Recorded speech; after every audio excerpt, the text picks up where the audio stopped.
Hello. Hi.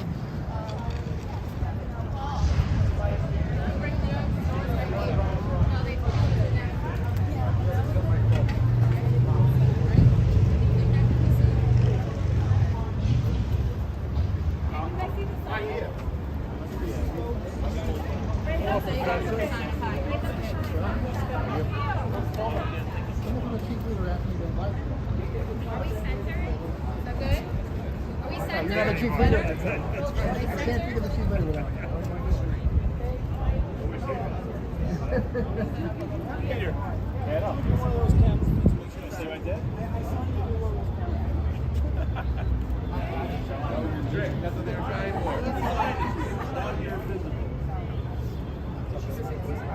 How would that sound? You okay? No, you signed up.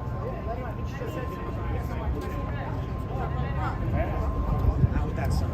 See the sign the kids got? I'll gladly get there.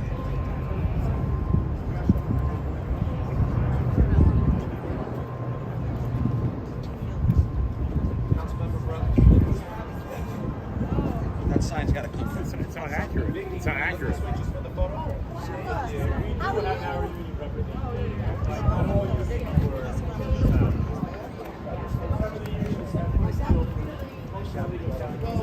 Thank you very much.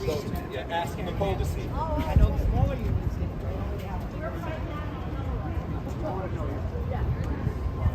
Okay, no problem. Because my unit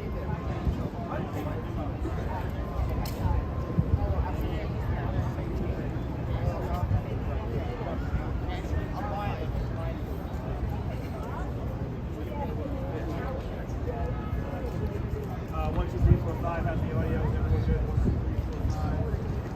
We have our line keep going. Start now.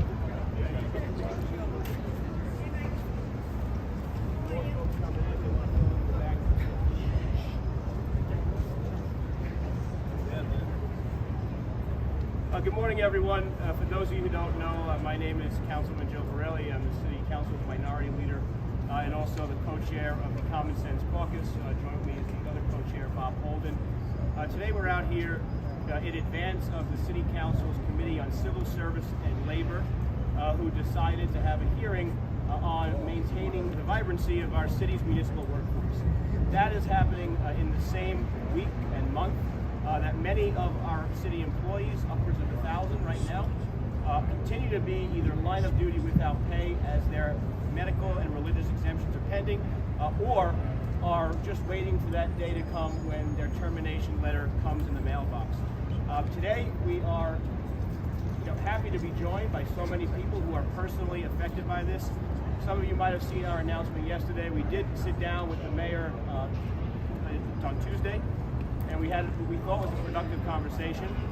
We hope he makes changes to the mandates, but frankly, we can't highlight the impact this is having on our families because, quite frankly, the mayor can't fire us. He can't do anything else. But he can fire countless municipal employees, and that's what will happen if the health department and the law department, etc., get their way. So what has changed? Prior to August of this year, we were shouting for the city to act to some degree outside of the CDC's guidelines. Don't be strict in applying the rules. Now we see the CDC guidelines have changed. They've changed. They say no longer discriminate people for the purpose of spread between vaccinated and unvaccinated. Right? Well, let's just be honest. That's what the CDC is saying. They're saying you should still be vaccinated, and that's someone's personal choice. But they're saying we will no longer recommend that entities, including municipalities, discriminate between vaccinated and unvaccinated people. So we want the city's policy to continue following the guidelines of the CDC, whether that's up the hill or down the hill. And right now they are easing their restrictions, and the response from the city should also be to ease the restrictions. So today's hearing is focused on maintaining the city's workforce, and we believe that these men and women who are on the verge of being terminated, if not have gotten terminated already, could make the strongest case for why a personal decision or a medical decision that they made will cost them their job. These are all people who are not being terminated for any reason. We always, see stories in the tabloids about horrible city employees being kept on duty and with pay for months after months while their cases are pending. That wasn't even afforded to some of these people. These folks were simply taken off the payrolls, pretended they didn't exist, and in many cases, we left the units and agencies and schools and firehouse and police precincts, etc., and sanitation garages understaffed. That didn't serve anyone well, and it will not continue to serve anybody well going forward. So with that, I want to call some of our speakers today, representing the DOE and teachers, well, not representing the DOE, I want to be clear, representing Teachers for Choice, Joy Amanda and Joe Rose. Would you like to come speak?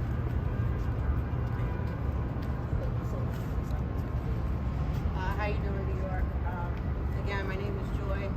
I was a DOE paraprofessional, understated teaching assistant for 8 years. Today makes 365 days since my termination. Today is a little special for me because it marks how, even though through the struggle and even though they tried to discard me, I'm still surviving, I'm still standing. I'm here fighting for all the city workers and everyone who's lost their jobs, who've been put through discrimination and segregation in this city.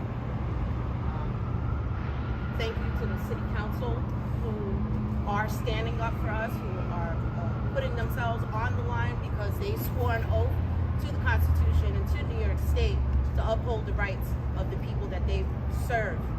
So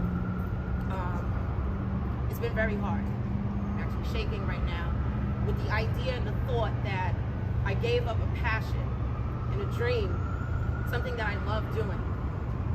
But now I'm doing something that's even better, that's a bigger call for me that God has placed in me, which is to uphold and defend and demand our respects that are God-given. Not through the Constitution, but through God. The Constitution protects that. So hopefully when we go inside, we say our piece, that there is a resolve and that there is a change, because a change needs to come. The city has enough that's going on. The city has things that are falling apart way beyond discarding us. When we, the people, have been strong from day one. We had the backs of the city turned their back on us. But we're not gonna stop. We're gonna continue doing our work. I thank Teachers for Choice. I thank every single organization that has fought for the last year, everyone that I have met, that have had the fire in them to stand up for everyone, even the least, which are the children. This is about the children. It's about us, but it's about these children. We are setting an example. You can't have your rights trampled on. You stand up for what's right. Don't let anyone tell you to do something that goes against what you are comfortable with, what your God tells you. Stand up for what's right. And that's what we've embodied. Thank you.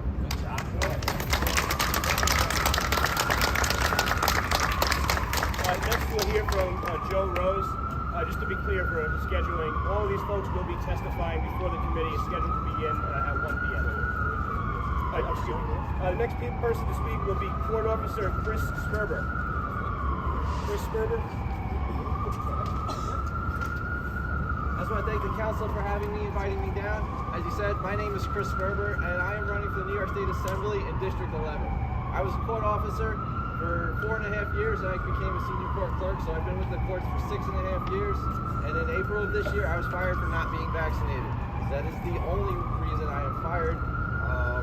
Prior to that, I had my evaluation from last year, and it was a stellar evaluation, so it's nothing job performance related. The reason I'm here is to bring that light out about the courts, because we're talking about a lot of the city workers and first responders and everybody, but a lot of people are not talking about the courts, and they are just as much in this as everybody else, because their job is to stand up for justice and uphold the Constitution, and they have their own perceived, whatever you want to call it, bias that this is their policy. So how can they be fair and impartial if this is the policy that they are instituting? So rather than sit down, I took a stand. I am running for office because I want to make sure that nobody ever can institute a mandate again. So I want to thank you for your time. Please follow me, ChrisSperberForAssembly.com. Thank you. Representing Bravest for Choice, Ms. Sophie Medina. Good afternoon, everyone. Thank you, council members, for standing with us. My name is Sophie Medina. I'm a Marine Corps veteran, a mother of two, and a firefighter for the city of New York since 2008. But I and so many others have been removed from the jobs we love because of something that turned out to be so wrong. It's been almost a year for me in this fight fighting these lies with truth?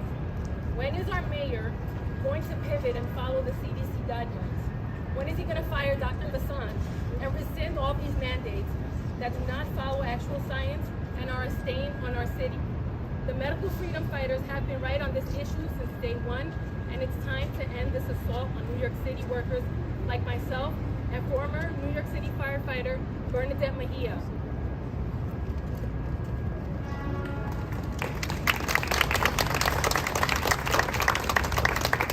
Good afternoon, everybody. This is harder than running into a burning building. My name is Bernadette Mejia. I am a Hispanic single mother who had worked for the fire department for over 22 years. I was forced to retire after being threatened that I would lose my job and lose my pension if I would not get vaccinated. I was denied a religious exemption. My right to privacy of my medical information was violated by the fire department. I was an outcast and alienated from the coworkers I had worked with for so many years. All because of my rights, my medical choice were being violated. The very freedom this country stands for, and I knew this was wrong. This was not just my job, this was my lifelong career being taken. It seemed like in the blink of an eye.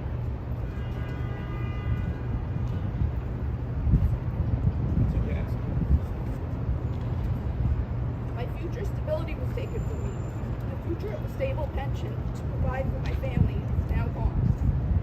Please return all workers who were affected and punished for their right to medical choice. Restore justice to a civil rights violation that was imposed by failed city leadership. End this vaccine mandate. Thank you. Good job.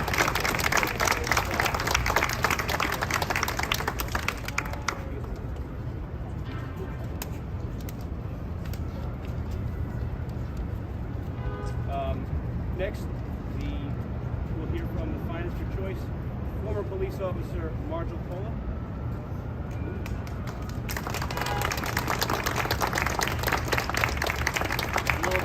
Good morning, everyone. First of all, I want to thank all the council members standing for us today. My name is Mario Koda. I was born and raised in Albania. I came to this country 16 years ago for a simple reason, because my country was in deep communism. And when 1992, the communists fell, the first to arrive in our country, they were U.S. government, and to teach us the religious of freedom, and freedom of speech. I came to this country 16 years ago, believing on religious freedom and freedom of speech. I had the privilege to join the NYPD in 2018, and also was granted a religious accommodation, which I have it right here. 2018, I was granted religious accommodation because I am a Seventh-day Adventist Christian, and I believe in biblical Sabbath, which is Friday sunset to Saturday sunset. By the meantime, when this vaccine came, they forced me or to take it or to leave it. The same unit that granted me this religious accommodation told me that I was missing papers, I was missing documentation, when I had very clear stated that I am a faithful Christian and I observe all the religious things. Second thing, to me the job of NYPD was not a simple job, it was a call to protect and serve. I protect the city, and being honored last year, I was a cop of the month last year. I saved a life, an overdose person in 2018, and I was recognized by the department, and they put me on Twitter telling me what a brave thing I did. So I have one last message for Mr. Mayor. Mr. Mayor, if you care about us, tear down this mandate now. Yeah. Thank you.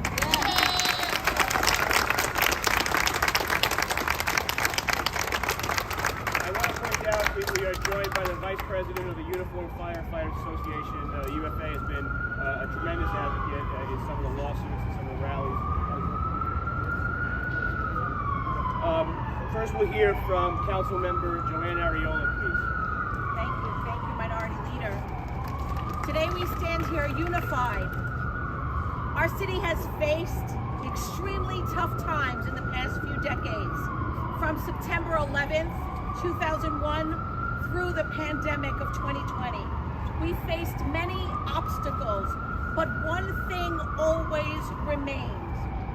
Our city's workers were ready to face all of it head on.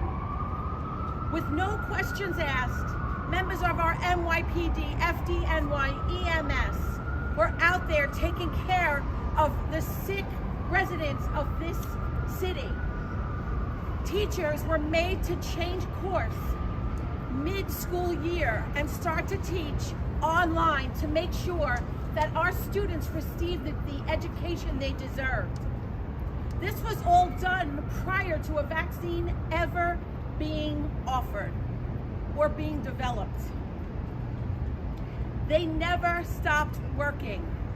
Every night at 7 p.m., we banged pots to honor them. But once the vaccine was made available, this city's then administration failed each and every one of them. When the vaccine was introduced, some of our city's workers did not feel comfortable taking this vaccine, whether it was for religious or valid medical reasons. Some had to submit paperwork for a reasonable accommodation. Some were put on leave without pay. Some of their appeals were denied, and some were outright fired.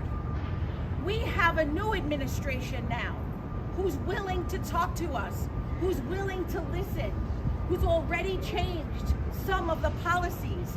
And we are really cautiously optimistic that those changes will continue because the CDC has changed their guidelines.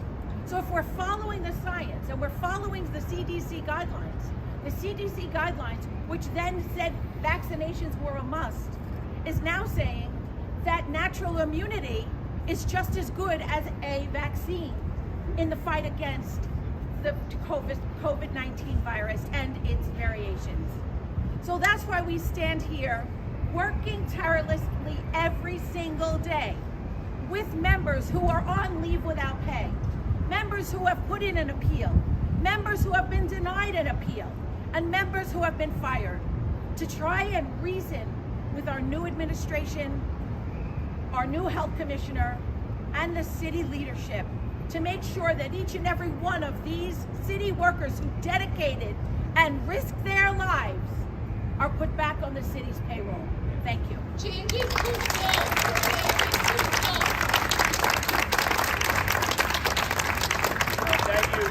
from the co-chairman of the council's Common Sense Caucus, Bob Holden. If I just can be for 1 second, I want to point out some members who aren't here but made up our bipartisan coalition. Councilmember Farrell Lewis of Brooklyn, Councilmember Ari Kagan of Brooklyn, Councilmember Christopher Marte of Manhattan. I think that's all I can think of off the top of my head, but this is a bipartisan push, as evidenced by Bob Holden. Thank you. Thank you, Councilman Borelli.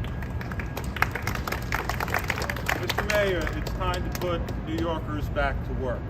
Every New Yorker, by the way, especially our firefighters, our first responders, like EMS, our teachers, by the way, who were suffering during the 2020 year, remember that? And then through remote learning. How did they get rewarded, some of them? By being let go. That's a disgrace. These were mandates created by, not my favorite mayor, Bill de Blasio. I don't think many people's favorite.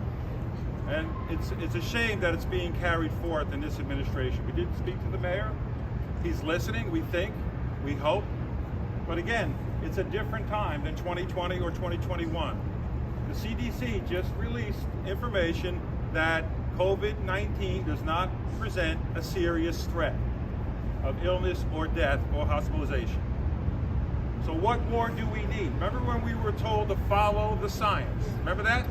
Well, what happened to that? Right now, our health commissioner is not following the science because the CDC says we don't need these mandates. We don't.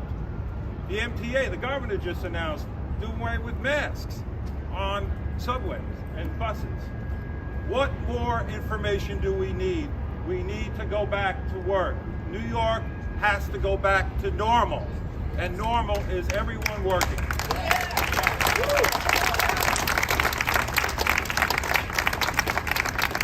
By the way, this is why we're called the Common Sense Caucus, because we do have common sense. And there's more elected officials that do, but they just have to have, again, the courage to come out and say, and stand up for all workers, all New Yorkers, even in the private sector, by the way. No more of these mandates that are ridiculous and arbitrary, by the way, and have proven to be wrong. So let's put everyone back to work. I thank you, everyone. Thank you all for coming, and we're going to keep fighting. We're not going to let you down. Thank you. Next, our friend, the council member from Northern Queens, Vickie Paladino. Yeah, Good afternoon, everybody, and it's good to see you all once again. This time on the steps of City Hall. We started this fight last year under Mayor de Blasio. Again, not my favorite mayor, as you all know. You came to my office back in August last year when we saw the wave turning against our teachers. We saw the wave happen against our NYPD and our firefighters, our first responders in every respect. We never thought it was going to get this far, but it did.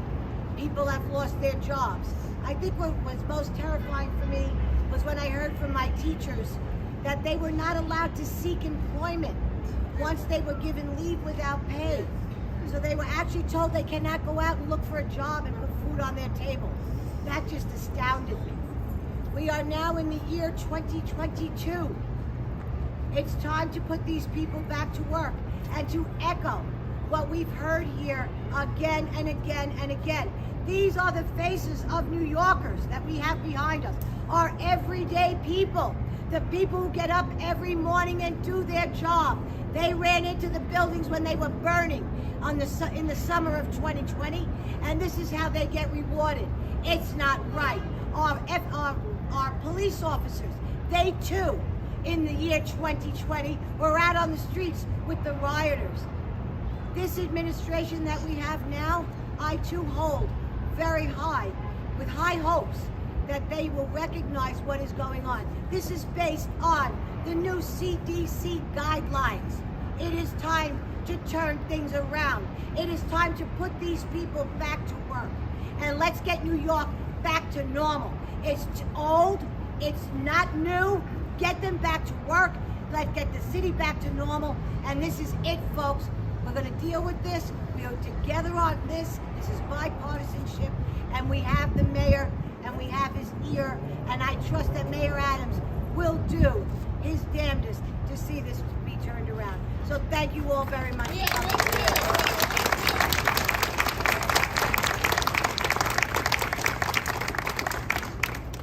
And our final council speaker will be Councilmember David Carr of Staten Island.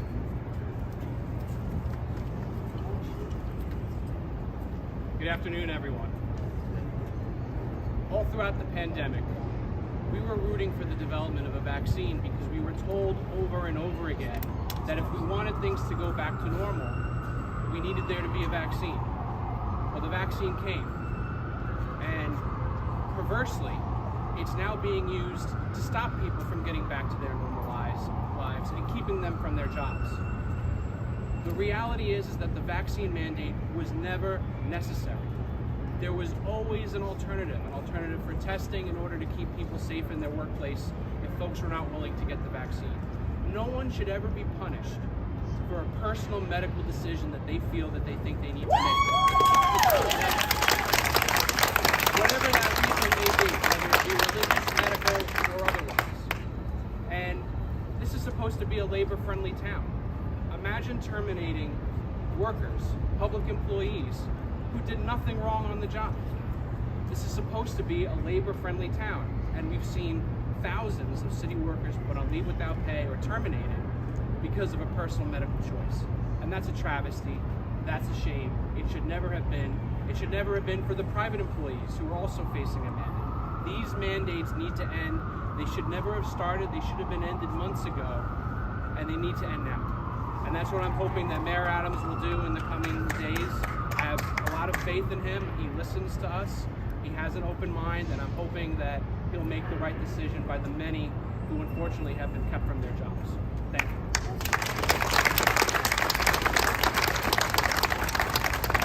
Councilwoman Inna Vernikov is actually stuck in traffic. We were hoping to delay as long as we could, but filling in for her is her staff member, Dan Ganapoliski, who's probably never been on the news before, so if we can make him feel a little nervous.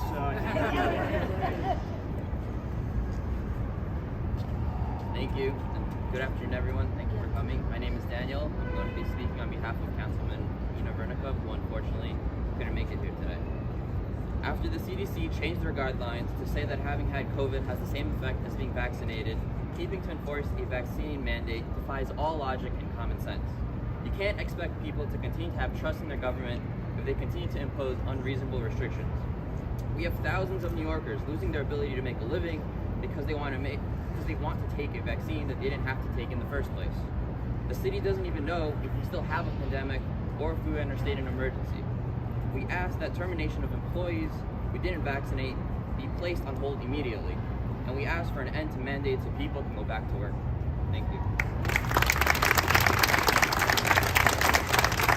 Now we'll hear from our only labor leader to show up and continuously show solidarity, Bobby Eustace of the UFA.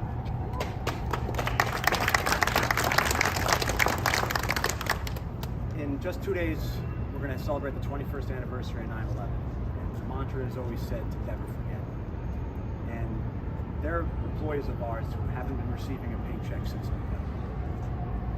That seems to be the definition of forgetting. And we're here now, it's September, and we have to do this again. It's what's called the Common Sense Caucus. And these are forgotten city employees. The New York City Fire Department is facing historic overtime records. We are at an all-time shortage of staffing. What are we doing? Back in November, when the manpower was first put out, myself and the Uniform Firefighters Officers Association did an interview with National News in front of 26 engines.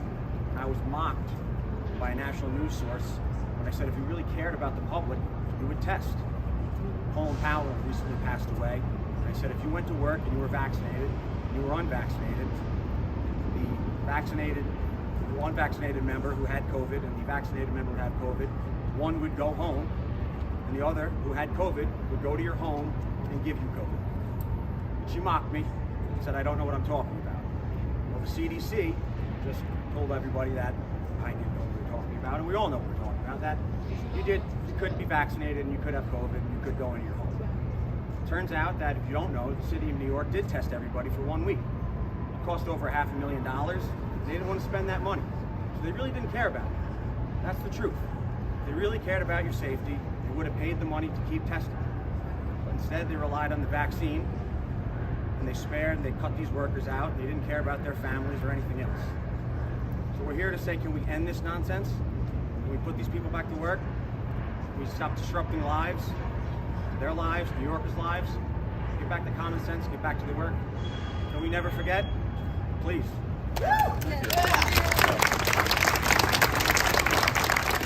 Any on-topic questions? Yes.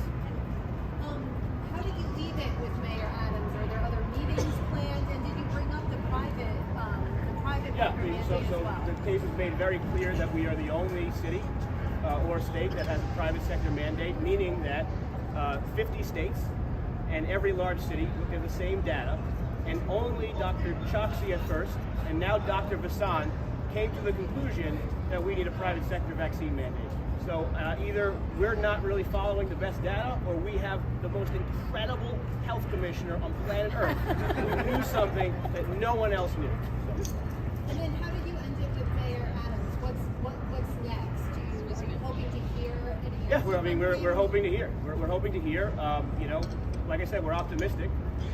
Not optimistic enough to cancel a press conference and try to build public pressure and hear the stories of people that are potentially going to be terminated, if not already. But look, we're going to continue pushing. I use the term, the final push, because the deadline for most people getting terminated is coming soon. And for that one mandate, this is the final push. For the other mandates, we're going to continue fighting as long as we possibly can. Yeah. No one else has. Sorry. Exactly how many? I think you said roughly 1,000. How many employees have been terminated? Do you know? And how many are on leave without pay? Do you have There are any idea? probably, I would estimate 3,000 to 4,000 total.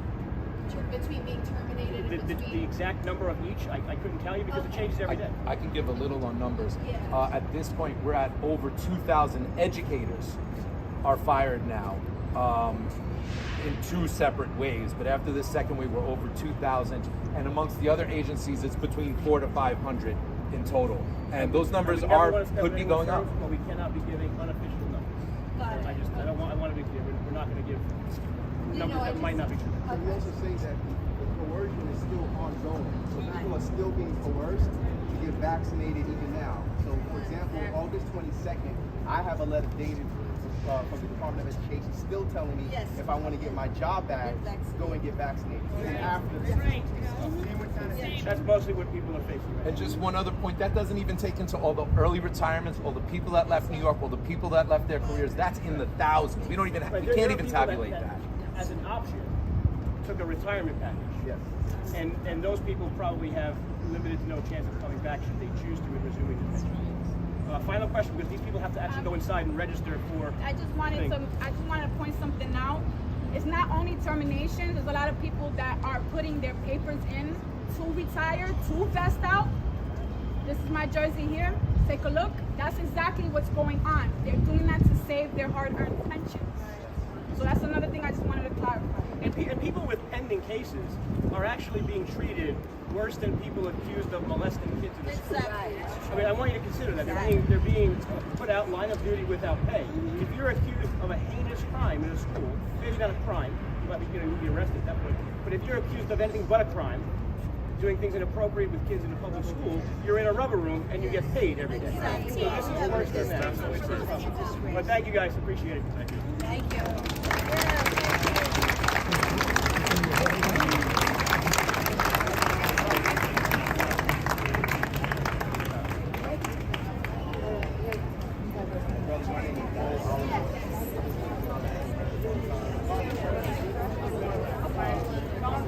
You guys are going to have a while because, like I told you last night, they're going to start.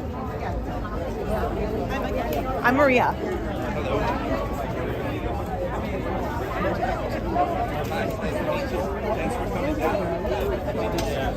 I was going to